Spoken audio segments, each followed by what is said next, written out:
He won't be coming back. The sentence stopped me cold. I stood just outside the kitchen, one hand hovering uselessly in the air, a plastic pill bottle slipping in my grasp. My son's voice carried easily through the doorway, low, even, disturbingly calm. He didn't sound angry. He didn't sound conflicted. He sounded resolved. If something happens out there, he went on, it'll be labeled an accident. These things happen all the time. I didn't breathe. My name is Henry Calloway, and I am 72 years old. For nearly a year, my family had been convinced I was losing myself, forgetting words, mixing up days, pausing mid-thought as if my mind had wandered somewhere it couldn't find its way back from. Doctor's notes supported it. Prescription bottles crowded my nightstand. Concern followed me like a shadow. What they didn't know was that none of it was real. I wasn't pretending for sympathy. I wasn't seeking care or comfort. I wanted answers, simple, brutal ones. I wanted to know what happens when people believe you are no longer whole, when you become fragile, inconvenient, replaceable. I never imagined the answer would be planned over morning coffee. He's declining faster, my daughter-in-law said. Her tone was soft, almost tender. The forms are ready. Once we're past the coastline, there's nothing tying it back here. The pill bottle slipped from my fingers and struck the floor with a hollow crack. The kitchen fell silent. My heart pounded so violently I was sure it would give me away. I forced my shoulders to slump, let confusion dull my eyes. When my son stepped into the hall, I swayed slightly, as if unsure where I was. "Dad," he asked, "you all right?" I stared at the floor. Something fell. He smiled, all practiced warmth and reassurance. "That happens. Don't worry about it." That smile followed me back to my bedroom, lingering long after I shut the door. Later, when I passed through the kitchen again, the cruise brochure was still spread across the table. Open water, gleaming decks. A gift, they'd said. Something restful.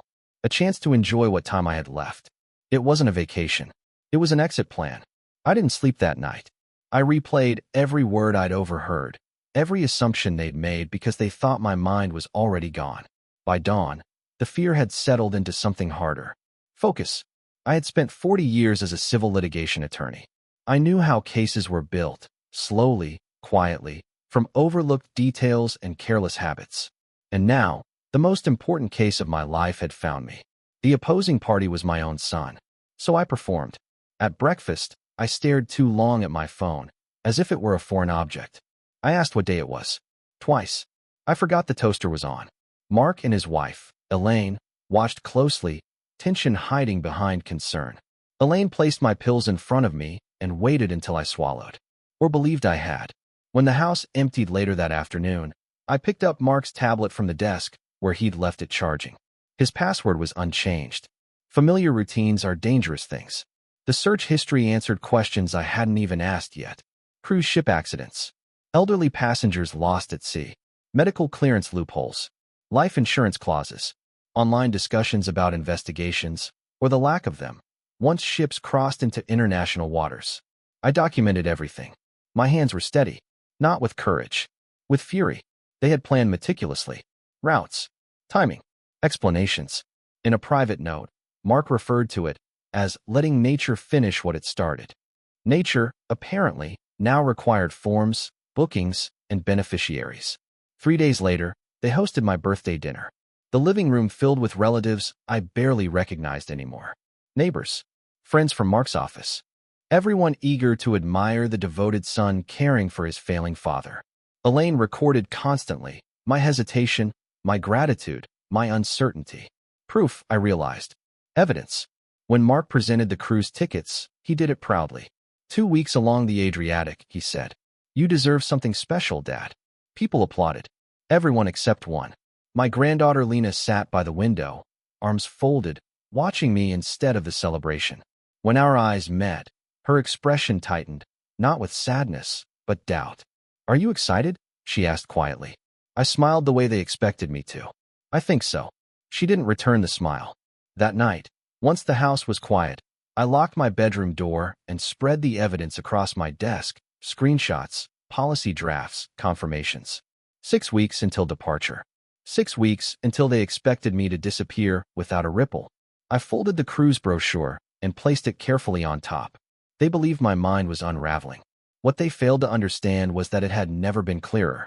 And if they were determined to plan my disappearance, I would ensure the truth surfaced instead. A lie has substance. I could feel it pressing against me the moment I opened my eyes that morning. Dense, deliberate, something that demanded constant attention. Pretending to be confused was easy enough. Maintaining the illusion was the challenge. Every pause had to seem accidental. Every mistake needed the randomness of truth. Genuine confusion is chaotic. Manufactured confusion is methodical. I made sure to wake late. Not oversleeping, drifting. I shuffled into the kitchen as though I'd lost my way somewhere between the bed and the clock. Elaine stood at the counter, my coffee already prepared, her hands wrapped around the mug as if she were warming it for me. Her smile was gentle, clinical. "Good morning, Henry," she said. "You must have been tired." I squinted toward the window. "Is it morning?" It was almost 9 o'clock. She didn't correct me. She never did. Correction implies disagreement. Elaine preferred encouragement. She nudged the mug toward me. I noticed the ritual again, how carefully she stirred. 3 slow turns. A pause. Then the fine dust of crushed tablets disappearing into the dark liquid without a trace. I lifted the cup, let the steam fog my glasses, and brought it to my lips. Or gave the impression I had. When her back turned, I poured the coffee down the sink, rinsed the mug, and filled it with tap water instead. Freedom, I discovered, had almost no flavor at all. Mark entered moments later, jacket half on, phone pressed to his ear. His eyes flicked toward me, quick, assessing, then to the mug. "Yeah," he said into the phone. "Dad's awake. Seems okay." Okay. A word that didn't mean healthy. It meant manageable. Once they left for work, I counted to 300. Long enough for the garage door to close. Long enough for the car to disappear down the street. Then I moved. Mark's office was immaculate in the way anxious people organize their fear. Everything labeled. Everything squared. Control disguised as neatness.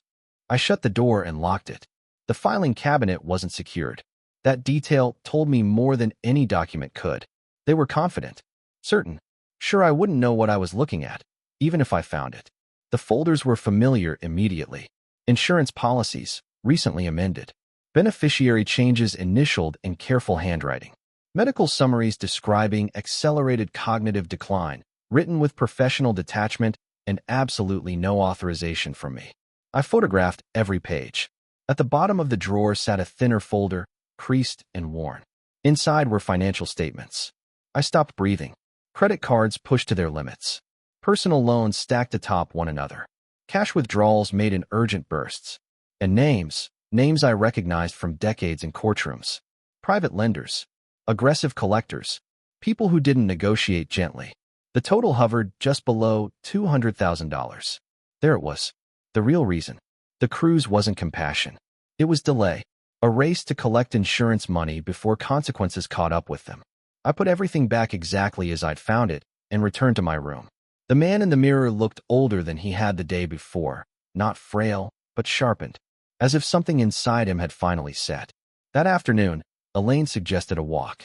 "The doctor says movement helps," she said, threading her arm through mine. We moved slowly down the block. I dragged my feet, let my gaze drift. She spoke in soft, rehearsed phrases, weather forecasts, grocery lists, cruise details she knew by heart. "You won't have to worry," she said. "Everything's handled." I wondered how often she'd practice saying that. When we passed the Feldman house, I stopped abruptly, staring at the mailbox. "Is this ours?" I asked.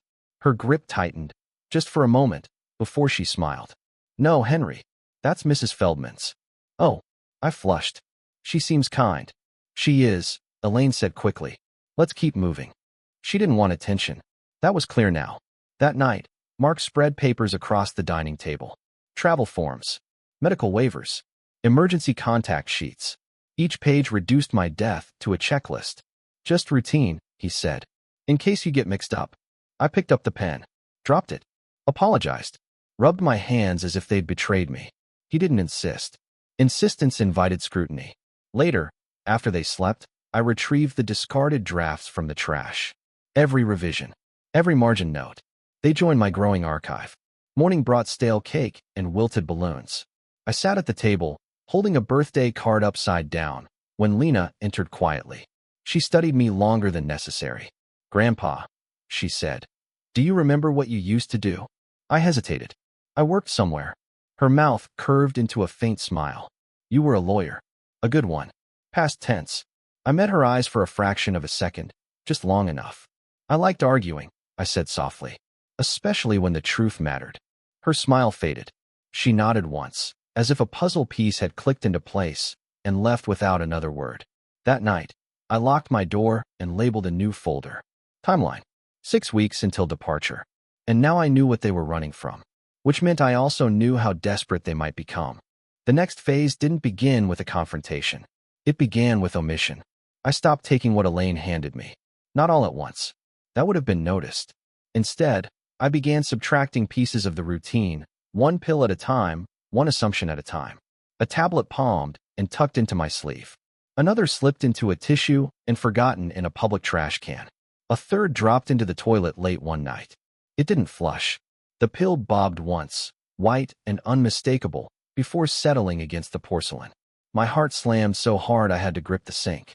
I stared at it, frozen, listening for footsteps. The hallway creaked, just the house settling, I told myself, but panic doesn't listen to reason. I reached in, fished the pill out with trembling fingers, wrapped it in toilet paper, and shoved it deep into my pocket. A knock came at the door. Henry, Elaine's voice. Too close. You all right in there? Yes, I said too quickly, then slower. Just forgot why I came in. Silence stretched. Take your time, she replied. When I emerged, she was watching my hands. Within days, something shifted, not enough to be certain, but enough to notice. I woke with fewer headaches. The fog didn't lift, it thinned. Conversations stopped slipping away mid-sentence. I still played my part, but now I had to work harder to seem slow. Elaine noticed before Mark did. You seem sharper today, she said, studying me as I buttered toast without missing the plate. Some days are better, I replied carefully. That's what the doctor said. She smiled, but it didn't reach her eyes. That afternoon, she hovered closer than usual. That evening, she insisted on handing me my pills herself. I'll watch, she said lightly. Just to be sure. I swallowed. At least, she believed I did. The next morning, the dosage was different. I didn't know how I knew. I just did. The coffee tasted faintly bitter in a way it hadn't before. My hands shook more than they should have. Elaine watched, pleased and relieved all at once. That was when suspicion hardened into something else. Not certainty. Not yet. But intent. Mark noticed the change in a different way. He lingered in doorways. Asked the same question twice, phrased slightly differently. Watched how long it took me to answer. Whether I corrected him when he misstated something. Paranoia doesn't announce itself. It seeps. I made adjustments that looked harmless. I insisted on preparing my own breakfast. Simple things. Oatmeal. Eggs. Keeps my hands busy, I said. Helps me think. Elaine didn't like that. She hovered. Offering help I declined politely. Control doesn't panic immediately. It tests. The bank came next. I took a cab instead of driving. Let the driver help me out. Let him think I was fragile. Inside, I asked to speak with a senior manager. I think I may have signed papers I didn't understand, I said. My memory hasn't been reliable. Concern arrived instantly. But so did caution. There was paperwork. Medical verification. A temporary hold placed for my protection. The manager's voice dropped when she said it. It may flag your account, she warned. Your son could be notified. That was the price. I signed anyway. By the time I left, Mark's access was restricted, but not erased. A delay. A crack. That evening, he tried to pay a utility bill. Dad, he said, too casually, the bank's asking questions. I frowned. Questions? About you. Oh, I said. That sounds serious. He watched me closely. For fear. For guilt. I gave him confusion. The mail was next. I rented a post office box across town and redirected everything important. 2 days later, Elaine asked about a missing envelope. It was from the insurance company, she said. Time sensitive. I blinked. Insurance. Her jaw tightened. Never mind. That was when I understood the stakes. Mail wasn't just information, it was authority. Miss the wrong letter, and decisions get made without you. The cameras went up a week later. Small ones. Easy to overlook. Mark noticed first. Is that a camera? He asked. For my memory, I said. He hesitated. Are you allowed to record people? Elaine cut in smoothly. It's for his safety. The silence afterward was thick enough to choke on. That night, I reviewed the footage. Elaine crushing pills. Her face calm. Methodical. Mark opening my drawers. Pausing. Listening. My stomach turned. Heat flooded my chest. For a moment, I had to sit down, hands shaking, not from fear, but from the sudden, violent urge to confront them. I didn't. Anger is loud. Control is quiet. The herb garden came next. I planted basil, rosemary, thyme, but made mistakes. Spaced one row too close. Forgot labeling one patch entirely. Elaine noticed. You didn't mark that one, she said. I'll remember, I replied. I didn't. That afternoon, Mrs. Klein leaned over the fence. You look clearer, she said. Too observant. Too calm. Some days are better, I answered. She nodded, but didn't look convinced. That evening, Lena came alone. They're scared, she said. Mom called the doctor today. My chest tightened. And you? She swallowed. I think you're pretending. But if you are, I need proof. I met her eyes. Soon, I said. But not yet. She hesitated. If I hear anything, I'll tell you. A promise. Or a risk. That night, I added a new note to my folder. Doctor follow-up scheduled. 2 weeks. 6 weeks until the cruise. 5 weeks until the plan required certainty. And 4 weeks until someone made a mistake. The call came sooner than I expected. Elaine stood in my bedroom doorway with her phone still in her hand, thumb resting on the screen as if she'd just sealed something irreversible. Her expression wasn't kind or hostile. It was administrative. I scheduled a follow-up, she said. With Dr. Harris. My stomach tightened. Dr. Harris wasn't just a doctor. He was documentation, patterns, authority, the kind of man whose notes carried more weight than testimony. If anyone could turn suspicion into permanence, it was him. When? I asked. Tomorrow morning. Too soon. I nodded anyway. Resistance would read as clarity. Compliance still passed for confusion. That night, sleep came in fragments. Not fear, calculation. Doctor visits are dangerous when lies overlap. Under pressure, performances crack. Elaine insisted on driving. I'll handle the paperwork, she said. So you don't get overwhelmed. Less burden, she meant. Less control. The waiting room smelled like antiseptic and dust. I sat slumped in a vinyl chair, staring too long at a fish tank whose bubbling began to feel too loud. Elaine answered questions meant for me. Yes, mornings are worse. No, he forgets meals. Yes, he's been disoriented at home.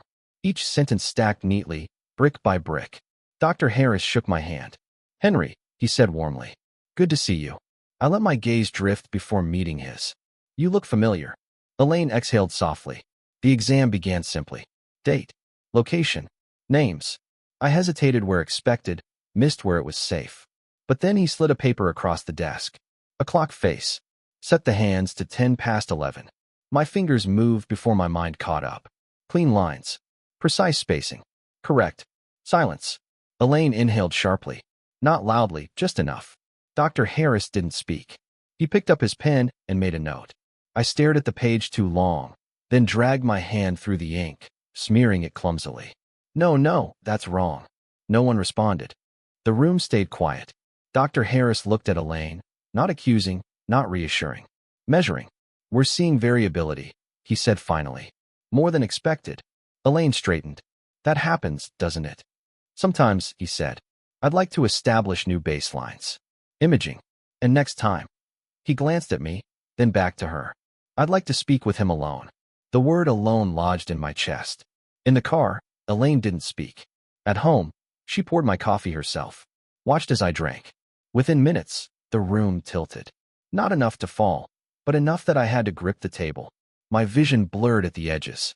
A tremor crept into my hands, subtle but undeniable. Elaine sat across from me, counting silently. You seem unsteady, she said. I feel heavy. That's normal, she replied. The prescription was adjusted. Doctor's orders. It wasn't the same medication. I knew because I'd memorized the bottle labels. That night, the camera footage showed her measuring liquid drops, more than listed. Precise. Intentional. Not care. Control. Mark noticed my gait the next morning. Dad, he said quietly, steadying my elbow as I swayed. Let's keep you manageable today. Manageable. There it was. The footage stuttered that night, just a half-second freeze. Storage almost full. My pulse spiked. Evidence isn't power if it disappears. I backed it up immediately. The next afternoon, Mrs. Klein knocked. "You all right?" she asked. "You look pale." "I'm fine," I said too fast. She frowned. "Your hands are shaking." I forced a smile. "Cold." She didn't believe me. That evening, Lena texted. "Mom says the doctor's worried. Are you really okay?" I typed the truth. "No, I'm not." Deleted it. Typed again. "I'm pretending." Deleted that too. My chest ached as I finally sent. "I will be." Lying to her hurt more than lying to anyone else. The imaging appointment was scheduled for the following week. I couldn't let that happen. So the next morning, I broke character. I got lost, truly lost. Confused the stove for the sink. Nearly fell reaching for a cabinet that wasn't there. Elaine rushed in, alarm flashing across her face before relief replaced it. "Oh, Henry," she said, holding me upright. "It's getting worse." Mark canceled the imaging appointment that afternoon. "Doctor thinks we'll wait," he told me. I nodded, exhausted. Not from acting, from fear. That night, I sat on my bed, heart still racing from how close I'd come to falling, to hitting my head, to not getting back up. I wrote in my folder with shaking hands. Lost ground. Nearly lost body. 6 weeks until the cruise. But now it wasn't a strategy anymore. It was survival, and I had never felt closer to the edge. The mistake wasn't loud. There was no argument. No raised voices. No moment of panic that could be mistaken for remorse. It was procedural, and that made it lethal for them. I woke before sunrise with my heart racing and my mouth dry. The room subtly tilted, as if the house itself had shifted overnight. When I tried to sit up, my left hand trembled violently enough that I had to pin it to the mattress. This wasn't confusion. It was chemistry. Elaine had adjusted the medication again. I could feel it working, not as fog, but as resistance, like trying to move through water that didn't want me reaching the surface. I waited until I heard her in the kitchen before leaving my room. Timing mattered now. Every movement did. She handed me my pills with a glass of juice instead of water. "Doctor's recommendation," she said lightly. "Absorbs better." That was the mistake. Because she said doctor, and I knew she was lying. I swallowed, or gave her the impression I had, and shuffled into the living room. The small camera above the bookshelf blinked once. Recording. Still alive.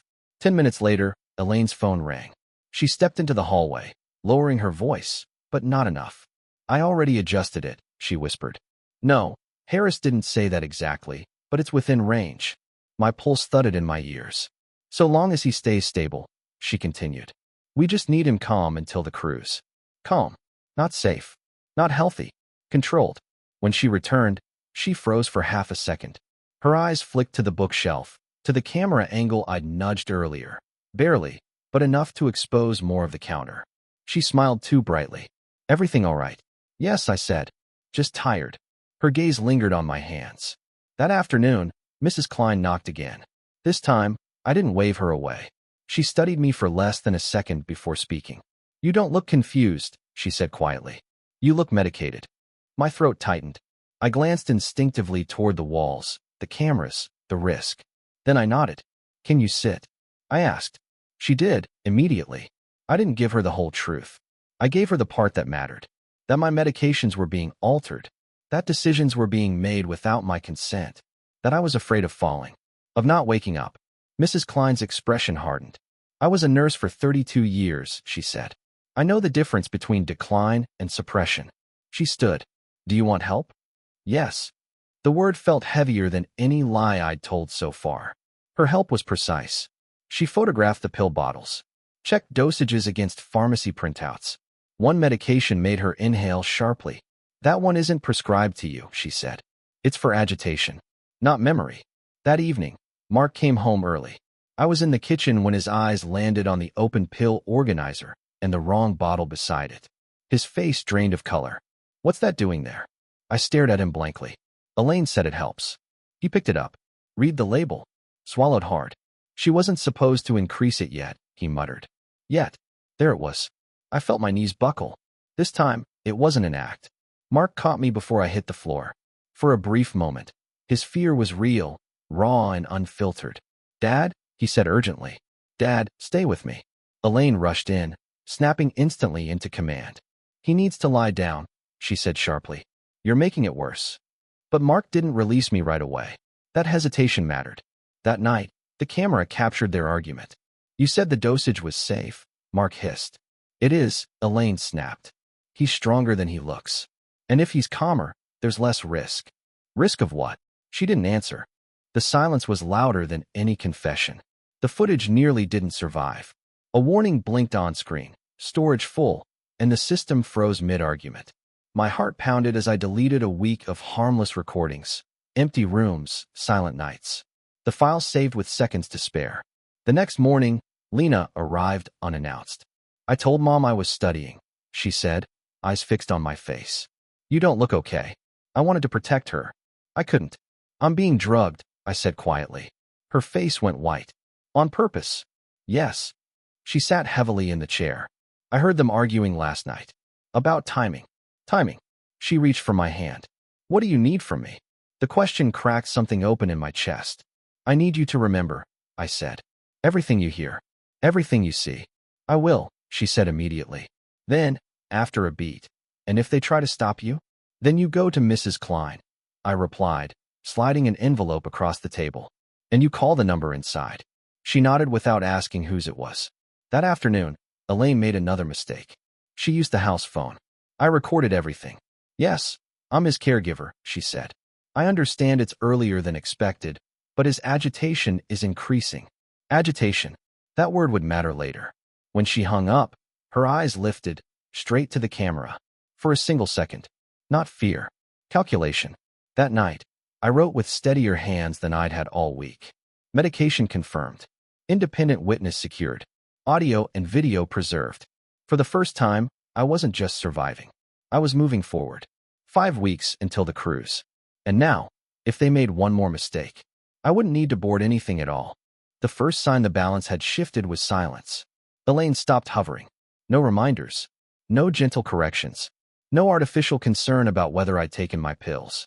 I'd seen this before, in conference rooms, in depositions, in negotiations that turned hostile without warning. When people go quiet, they aren't calming down. They're recalculating. I woke late to an empty kitchen. No coffee waiting. No pills laid out beside the sink. The absence felt deliberate, like furniture moved just enough to throw off your sense of space. Mark was already gone.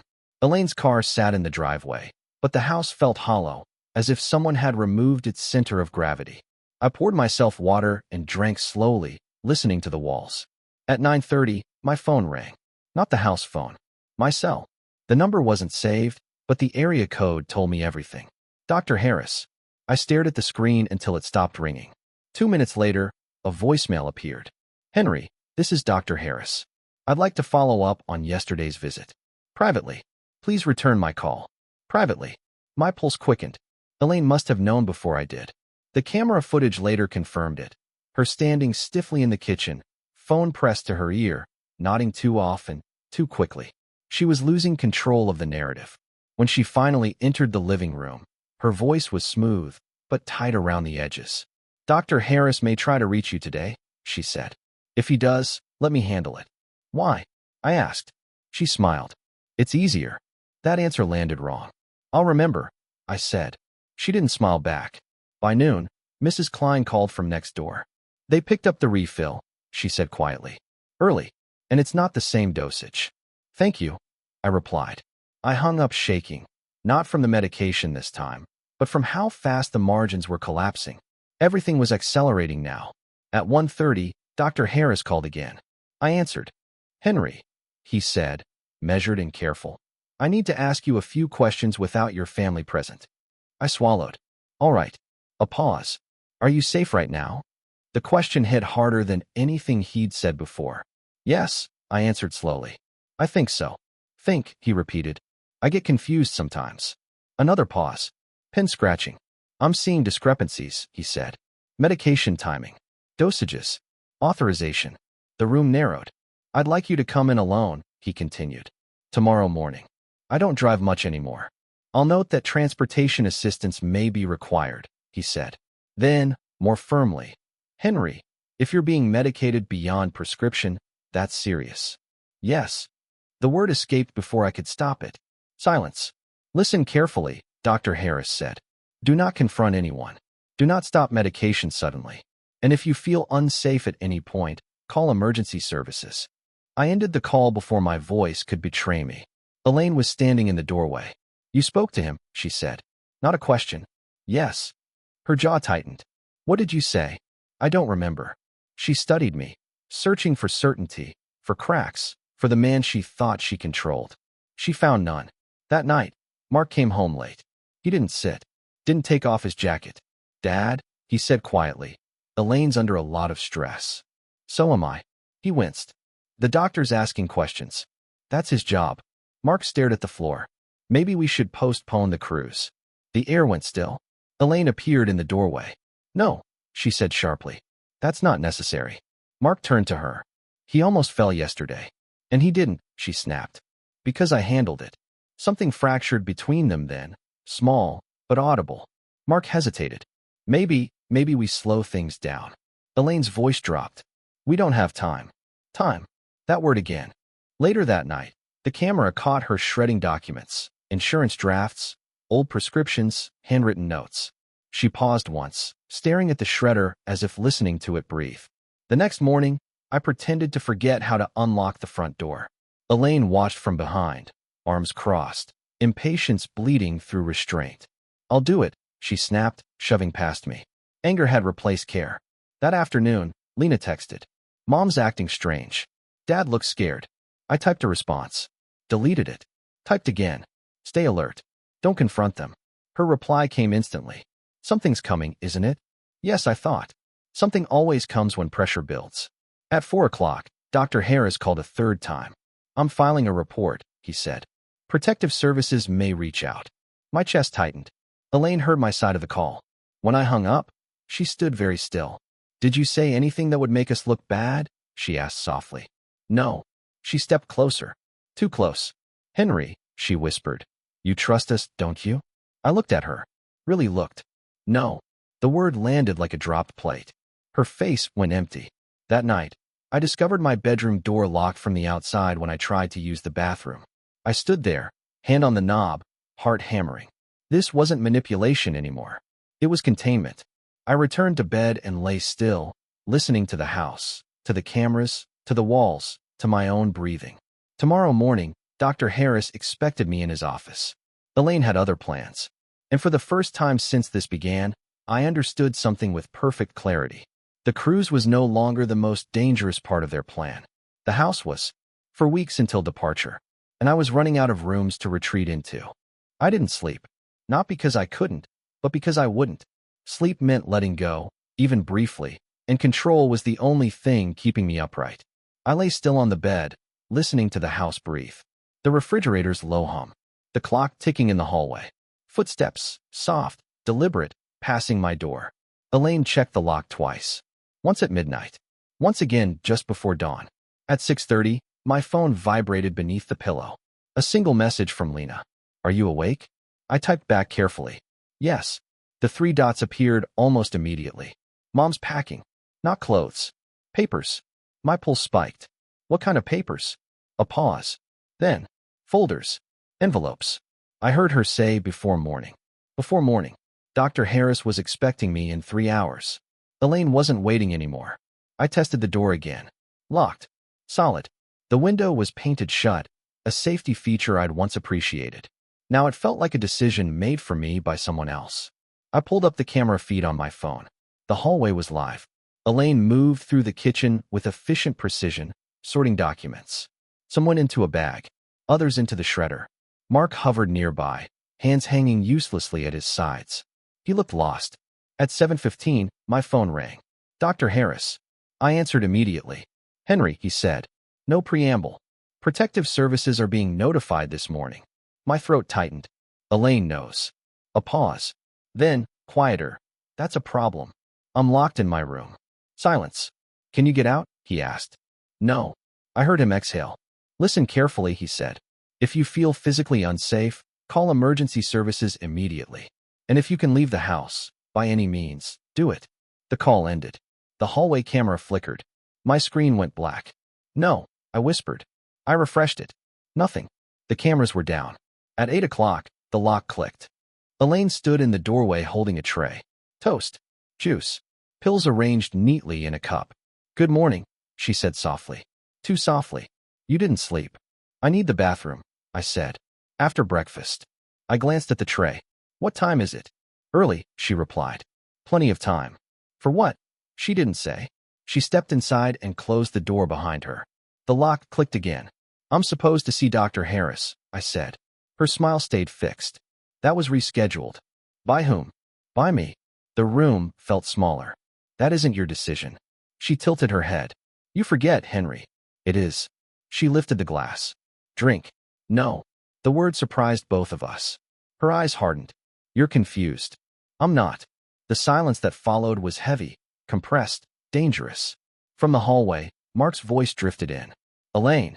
She didn't take her eyes off me. Yes. He's texting Lena. My heart jolted. Elaine turned toward the door. Give me a moment. She stepped into the hallway and closed the door, but didn't lock it. That was her mistake. I moved. Not quickly. Decisively. I took the tray and dumped it into the sink. Pills scattered and dissolved. My hands shook, but I stayed standing. I stepped into the hallway just as Elaine raised her voice. You were told not to involve her. She already is. Mark shot back. She's scared. Elaine spun when she saw me. Get back in your room. No. Her mouth opened, then closed. Calculation replaced anger. Mark stepped between us. He's not confused, he said. His voice broke. You know that. Elaine stared at him. Don't do this. You're drugging him. For his safety. For your schedule, Mark said. Your timeline. Lena appeared at the end of the hall. Pale. Steady. Phone raised. I recorded everything, she said. The pills. The door. The arguing. Elaine laughed once, short and sharp. You think that matters? She said. You're a child. I already sent it, Lena replied. To Mrs. Klein. And Dr. Harris. The house went silent. Elaine's face changed. Not fear, not rage. Assessment. She reached for her phone. Mark grabbed her wrist. Don't. She looked at him as if seeing him clearly for the first time. You're choosing him? She asked. Mark swallowed. I'm choosing what's real. Elaine pulled free and stepped back. You're all making a mistake, she said quietly. You have no idea what's coming. She turned and walked toward the front door. Elaine, I said. She paused. If you leave, I continued, don't come back. She smiled thinly. This isn't over. The door slammed. For a moment, no one moved. Then my legs gave out. Mark caught me before I fell. Lena was already on the phone. Yes, she said. Now? He needs help. Sirens arrived faster than I expected. Mrs. Klein stood on her porch when they pulled up, arms folded, watching. As the paramedics guided me onto the stretcher, I looked back at the house. It looked smaller, less certain, as if it had already begun to empty itself. Dr. Harris met us at the hospital. You did the right thing, he said. I nodded, exhausted. 3 weeks until the cruise. But Elaine had left without the paperwork, without the leverage, without the house. And as the doors closed behind me, one truth settled in fully at last. There were no more rooms left to retreat into, only forward. The hospital room smelled like antiseptic and decisions made too late to undo. I woke with a plastic band tied around my wrist, my mouth dry, and my mind, finally, clear. Not the sharp clarity of fear, but the steady kind that arrives when danger steps back just far enough for you to breathe. Mark slept in the chair by the window, his body folded forward, hands clenched as if still holding something together. Lena sat on the edge of the bed, phone charging beside her, eyes fixed on my face the instant I stirred. You're awake, she said. Yes. She exhaled, the sound thin and shaky. Protective services came. The doctor talked to them. Mrs. Klein gave a statement. I nodded. The pieces settled into place, heavy but orderly. And Elaine? I asked. Lena shook her head. She didn't come back. Good, I thought. Then, because truth is rarely that simple, I corrected myself. Not yet. Dr. Harris arrived later, clipboard tucked under his arm, concern sharpened by resolve. You were right to leave when you did, he said. There's enough here to justify a full investigation. Medication discrepancies. Containment. Interference with care. And the cruise? I asked. He hesitated. It's still booked. Of course it was. Elaine didn't abandon plans. She retooled them. They discharged me that afternoon into temporary placement. Quiet, supervised, dull in the way safety often is. I welcomed the boredom. It felt earned. 3 days later, the call came. Elaine had resurfaced. Not at the house. Not at the hospital. At the port. She hadn't canceled the cruise. She'd escalated, filed emergency paperwork, claimed a misunderstanding, insisted the trip was part of my therapeutic routine. When that failed, she tried something simpler. She showed up with documents. Forged ones. She's asking for you. The caseworker said, disbelief edging her voice. Says you approved everything. I didn't, I replied. Then, after a beat, but I'll see her. They advised against it. Mark argued. Lena begged. I went anyway. The terminal buzzed with departure noise, rolling luggage, laughter, announcements echoing overhead. Elaine stood apart from it all, immaculate and composed, clutching a folder like proof that reality could still be bent. She smiled when she saw me. You look better, she said. I told you rest would help. I stopped a few feet away, close enough to hear her breathing, far enough to stay intact. You forged medical authorization, I said. I expedited, she replied calmly. You locked me in a room. You wander. You drugged me. For stability. I opened the folder. The signatures were neat. Convincing. Wrong. They'll arrest you for this, I said quietly. She leaned closer, her voice low. They'll hesitate. People always do. Families complicate things. I closed the folder and handed it back. Not today. Two uniformed officers approached, polite, controlled. Protective services followed. Then a woman in a blazer who introduced herself as a prosecutor and asked Elaine for the folder. Elaine finally looked at Mark. He stood beside me now, shoulders squared, eyes steady. Don't, she said to him. After everything, he replied. I'm done pretending. That was the moment. Not when the officers took the folder. Not when the prosecutor asked Elaine to step aside. When Mark stopped flinching. Elaine's composure cracked. Not shattered, just enough. Anger flickered. Then calculation. Then something like regret she refused to acknowledge. This won't end the way you think, she said as they led her away. I didn't answer. Endings rarely arrive cleanly. They are crossings, lines you step over knowing you cannot step back. The ship departed without us that evening. I watched it from the parking structure with Lena, its lights sliding away from shore like a story leaving the page. The sea took nothing from me that night. It gave me something back. Weeks passed. Then months. The house was sold quietly. The cameras came down. The locks were changed. Mrs. Klein brought soup and opinions. Lena started driving lessons and talked about law school with a seriousness that made me proud. Mark went to therapy. It was harder than he expected. He kept going. Elaine's case moved forward in its slow, grinding way. Paperwork, hearings, consequences. Not the dramatic kind. The lasting kind. On the anniversary of the day I left the hospital, Lena and I planted a small tree in the yard of my new place. The soil resisted. The roots fought us. We worked patiently. When we finished, she wiped her hands on her jeans. You never went on the cruise. I did, I said. Just not the way they planned. She smiled, then grew thoughtful. Do you ever wish you hadn't tested them? I looked at the tree, the quiet house, the space I'd reclaimed. Yes, I said. And no. Some truths cost too much to seek. Others cost more to ignore. That night, I slept. Not because everything was resolved, but because it was moving in the right direction. Forward. There are no more rooms left to retreat into. Only crossings you choose. And I chose to live.